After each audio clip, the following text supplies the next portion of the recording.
Atensyon mga Filipino senior citizen, NCSC nais baguhin o i-revise ang isang benepisyo para sa mga lolo at lola. Ano nga ba ito? Nagagamit nyo ba ito mga senior citizen? Pag-uusapan natin dito lamang sa video na ito. Hold up.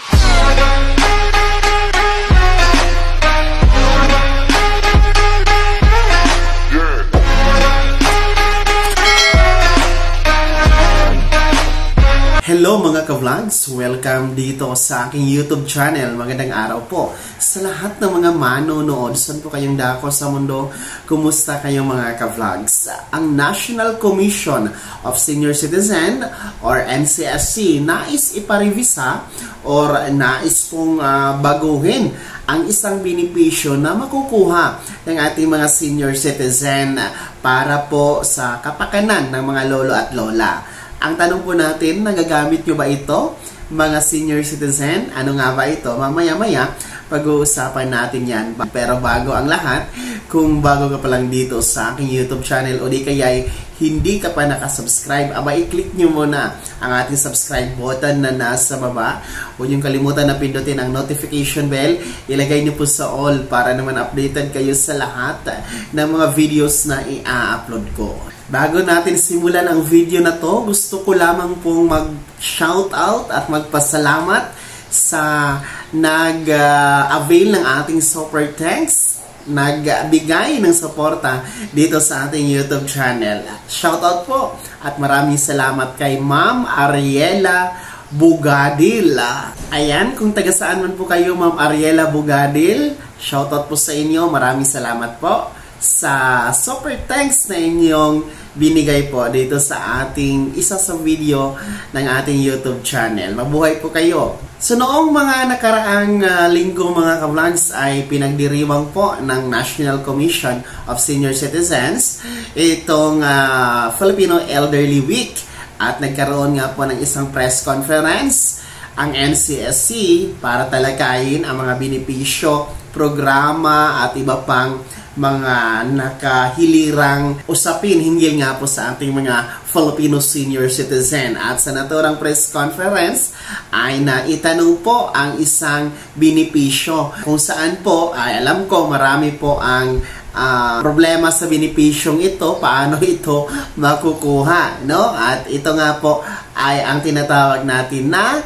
discounts para sa mga basic needs and prime commodities ng ating mga Filipino senior citizen. Narito, panoorin muna natin ang naturang katanungan at kasagutan mula sa NCSC. Kasi po, di ba po yung ating mga senior citizen card tsaka PWD, may entitlement po siya na discount pagdating sa mga supermarket. Tama po. Tanong ko lang po, kasi there was one time may kasabay po ako bumibili senior.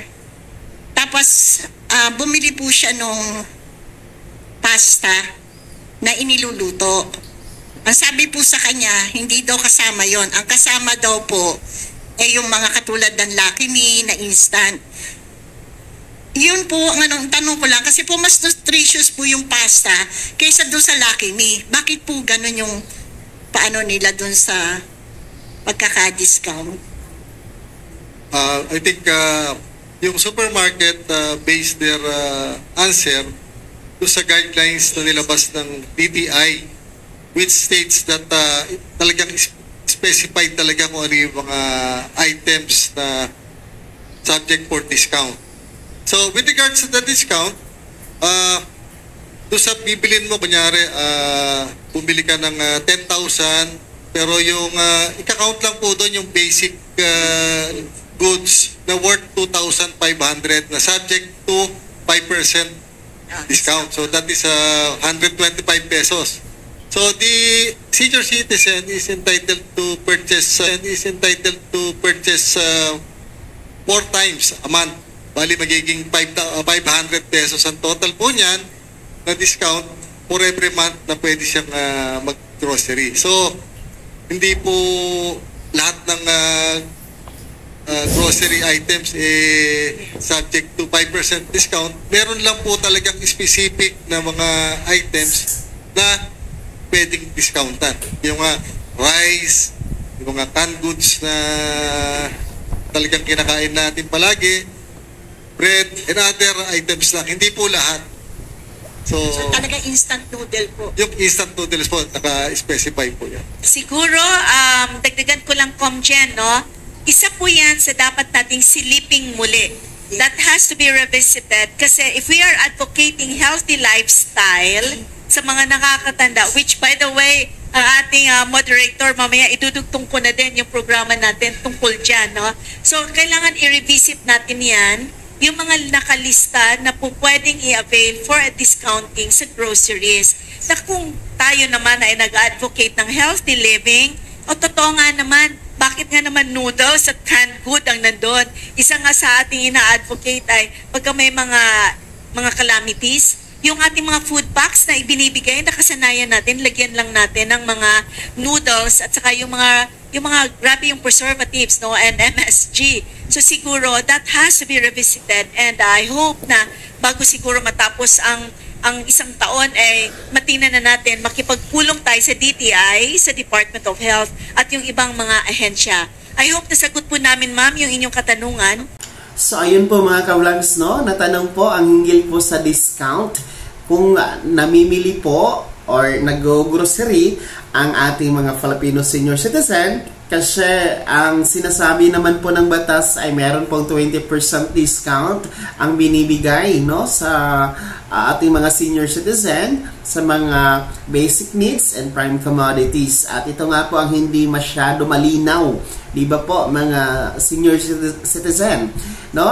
Medyo hindi talaga lahat nakaka-avail nito, hindi lahat na i-enjoy ang discount.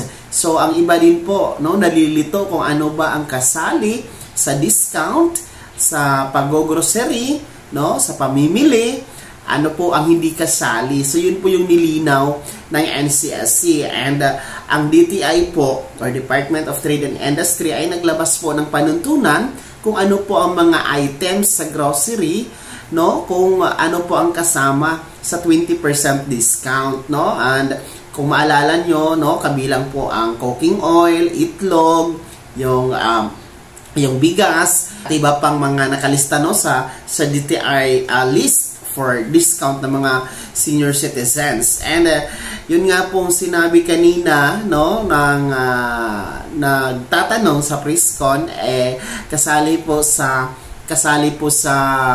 tinatawag natin na discount na pwedeng i-avail ng mga senior citizen kung mag-grocery ay yung noodles, no? Instant noodles. Which is yun po yung katanungan niya, bakit yun ang nasali, which is alam naman natin ang mga noodles is unhealthy. So hindi po siya maganda sa kalusugan, lalo na sa mga senior citizen. At yun nga po ang nais iparibisa, nais i-review at nais baguhin ng ating NCSC na tanggalin dapat ang masali sa listahan ng mga discounts kung mag-grocery or mamimili ang ating mga senior citizen for basic needs and prime commodities ay yung mga healthy, no, yung mga maganda sa kalusugan, dahil pinopromote nga natin yung healthy lifestyle, no, sa ating mga senior citizens. So dapat po mga healthy, no, mga healthy foods, healthy goods,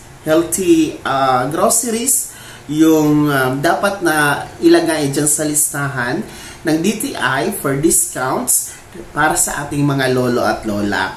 So yun po yung nais iparibisa ng NCSC, at ayon sa kanila ay makikipagpulong sila sa DTI, sa DOH, no, para pag-usapan ang nasabing hakbang, no, para magiging align naman po sa advokasya ng NCSC na magbigay ng magandang serbisyo kasama na yung magandang kalusugan para sa ating mga lolo at lola. Pero alam nyo, medyo para sa akin lang naman, talagang hindi talaga ramdam ng mga Filipino senior citizen itong discounts, kasi marami po sa mga senior citizen ang nag-grocery, namimili ng mga basic needs and prime commodities, hindi naman nabibigyan ng discount dahil, no, hindi po nadala or nalimutan ang kanilang booklet So, dapat yung booklet na yan, walain na yan, no? Dapat yung booklet na yan, tanggalin na yan,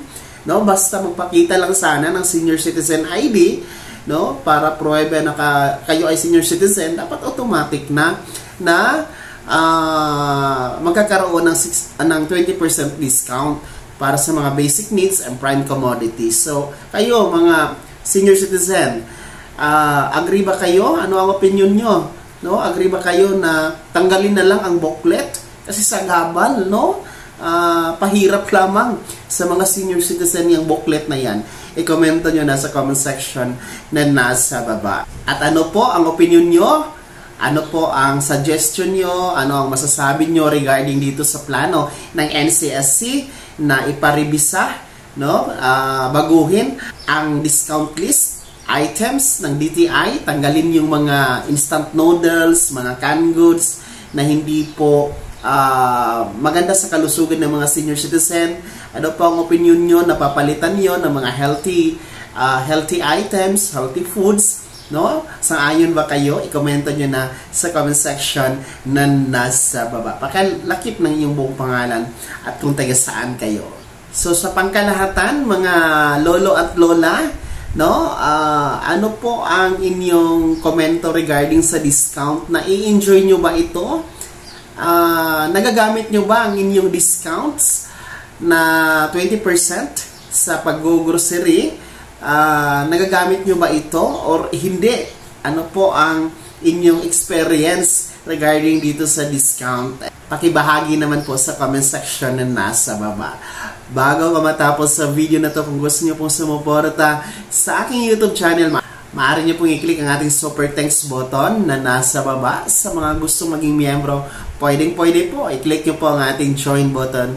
Maraming perks dyan mga ka-vlogs. Be my member now. Sana'y naging gabay ang video na to kahit paano na pag-uusapan natin ang mga mahahalagang bagay-bagay na may kinalaman sa mga benepisyo ng ating mga Filipino senior citizen. Kung hindi ka pa nakasubscribe dito sa aming YouTube channel, maaari nyo nang i-click ang ating subscribe button na nasa baba. Huwag niyong kalimutan na pindutin ang notification bell. Ilagay niyo po sa all para naman updated kayo sa lahat ng mga videos na i-upload ko. Maaari nyo din i-like ang video na to. At kung meron ka pang mga katanungan, maaari nyo i-komento sa comment section na nasa baba. Paki-follow na din po ang aking official Facebook page na nasa screen nyo. Muli po, ako si Daniel Timpakawa na nagsasabing dito sa aking YouTube channel, Pawang Katotohanan, at lahat totoo lamang.